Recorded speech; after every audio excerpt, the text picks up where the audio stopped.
Students students ये video skip मत करना। अगर टॉपर बनना है, आंसर राइटिंग सीखनी है तो आपके लिए आ चुके हैं सीक्रेट वीडियो। ये ट्रिक आपको कोई नहीं बताएगा।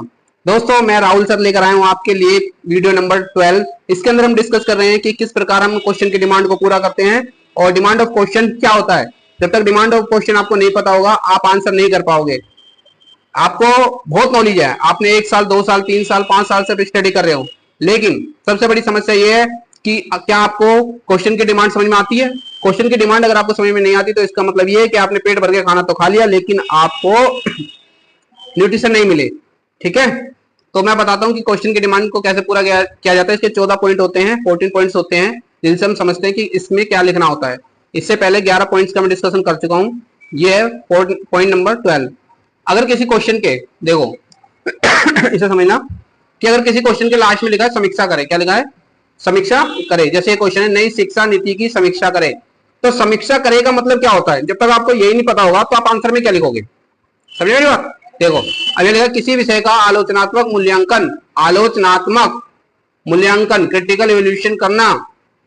इसमें क्वेश्चन की डिमांड होती है कि विषय का संक्षिप्त परिचय दें, उसके अच्छे पक्ष, उसकी कमियां, सीमाएं, तर्क और उदाहरण, संतुलित निष्कर्ष।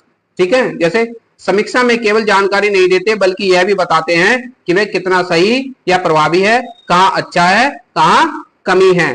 ठीक है, देखो अब ये नई शिक्षा नीति की परीक्षा की बात हो रही है। ये क्वेश्चन एग्जांपल के तौर पर मैंने लिया। इसमें क्या लिखना है, पहले नीति का परिचय लिखना है, उसके लाभ लिखने हैं, उसकी चुनौती और कमियां लिखनी है, शिक्षा पर क्या प्रभाव पड़ेगा और इसका निष्कर्ष क्या निकलेगा। समझे मेरी बात। देखो आगे बताता हूँ।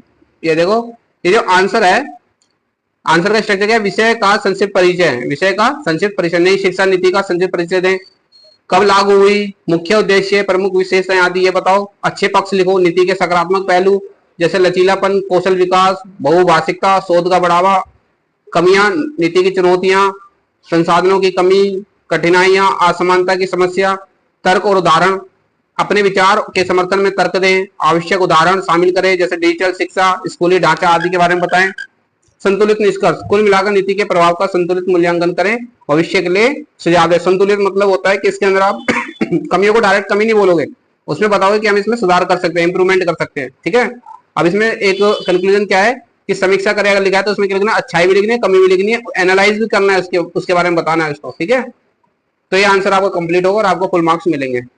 ठीक है दोस्तों, नेक्स्ट वीडियो के लिए चैनल को सब्सक्राइब कर लेना, फिर मिलते हैं नेक्स्ट वीडियो में। बाय। और आपको कोई नहीं बताएगा, सीक्रेट है। ठीक है।